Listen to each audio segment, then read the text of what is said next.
चाहे Persian poetry हो, चाहे फ्रेंच पोइट्री हो, अंग्रेजी हो, ये तशबीह आपको कहीं नहीं मिलेगी जो फैज साहब ने दी है। जो मेरी तेरी रात के सितारे जख्म जख्म हैं, सितारों के कोने निकले, जो मेरी तेरी रात के सितारे जख्म जख्म हैं, जो मेरी तेरी सुबह के गुलाब चाक चाक हैं।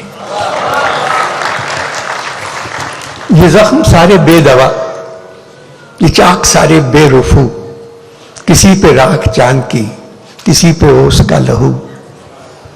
यह है भी या नहीं बता, यह है कि महज जाल है मेरे तुम्हारे अनकबूत वहम का बुना हुआ।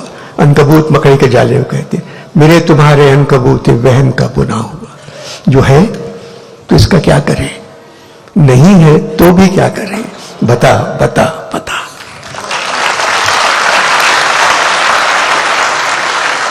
पाकिस्तान की सरजमीन दुनिया की खूबसूरत तरीन सरजमीन है। बस ईमानदारी की कमी है, बेईमानी की ज्यादती है, तालीम की कमी है, जहालत की ज्यादती है, तहजीब की कमी है, बद तहजीबी की ज्यादती है, सच्चाई की कमी है, झूठ की ज्यादती है, वफा की कमी है, बेवफाई की ज्यादती है, इंसाफ की कमी है, नाइंसाफी की ज्यादती है, इज्जत की कमी है, बेइज्जती की ज्यादती है। इस सिस्टम को सिर्फ मेरे मुल्क के नौजवान बदल सकते हैं जो आज यहां मौजूद हैं।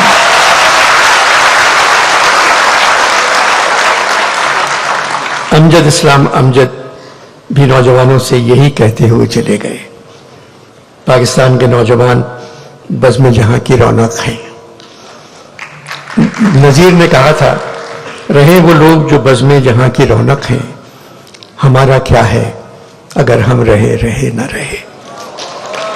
पाकिस्तान जिंदाबाद।